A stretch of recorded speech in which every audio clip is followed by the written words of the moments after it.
Indian premier league 2025 title ఫైట్లో Punjab Kings అడుగుపెట్టింది.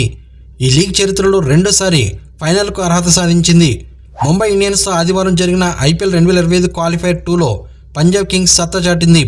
5 వికెట్ల తేడాతో ఓవర్ మిగిలి ఉండగానే విజయం సాధించింది.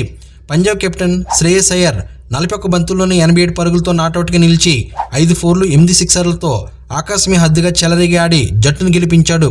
దీంతో రాయల్ ఛాలెంజర్స్ బెంగళూరుతో తుదిపోరులో తలపడేందుకు కింగ్స్ క్వాలిఫై అయింది. అహ్మదాబాద్లోని నరేంద్ర మోడీ స్టేడియంలో వాన వల్ల సుమారు 2 గంటల ఆలస్యంగా మొదలైన ఈ క్వాలిఫైర్ 2 పోరులో పంజాబ్ దుమ్మురేపింది.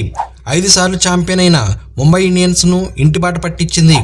మ్యాచ్ అనంతరం హార్దిక్ పాండ్యా మాట్లాడుతూ శ్రేయస్ అయ్యర్ బ్యాటింగ్ మామూలుగా లేదు, ఆడిన షాట్లు చూస్తే నిజంగా గ్రేట్ ప్లేయర్ అనిపిస్తుంది, అవకాశాలను చక్కగా ఉపయోగించుకుంటున్నాడు, అతని కొన్ని షాట్లు చూస్తే నోరు తెరిచి చూడాల్సిందే, నిజంగా చక్కటి ప్రదర్శన ఇచ్చాడని కొనియాడాడు.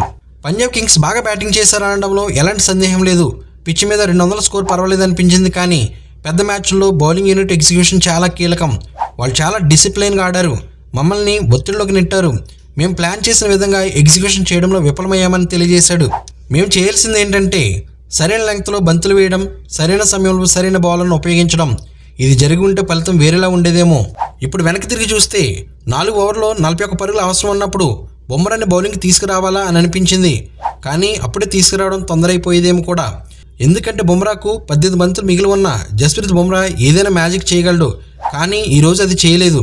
హార్దిక్ పాండ్యా మాటల్లో ఒకటి మాత్రం స్పష్టంగా తెలుస్తుంది, ఎగ్జిక్యూషన్లోనే తేడా. పెద్ద మ్యాచ్ల్లో ఎగ్జిక్యూషన్ మ్యాటర్ అవుతుంది. అదే ఈరోజు ముంబైకి తప్పయింది.